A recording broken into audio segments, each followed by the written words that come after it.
Hello there and welcome to my channel. So in this video I'll be showing you guys how you can prevent people from seeing people you are following or people that follow you.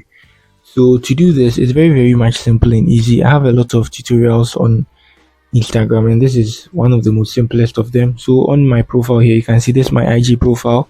I tap on here and then I move to my settings here and then I turn my account into a private account.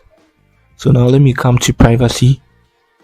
And now here I move to account privacy here, so I turn it to a private account. So you can see my account is already a private account on IG.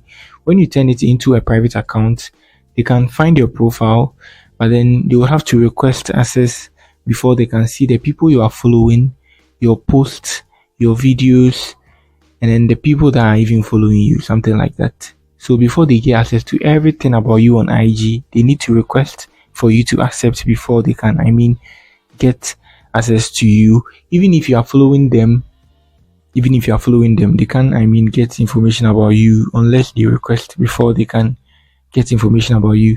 So that's it on how you can prevent people from seeing people you follow on IG, people that follow you on IG, and your posts and videos on Instagram. So that's it. If you are new here, do well to give me a like and then subscribe to my channel. Peace.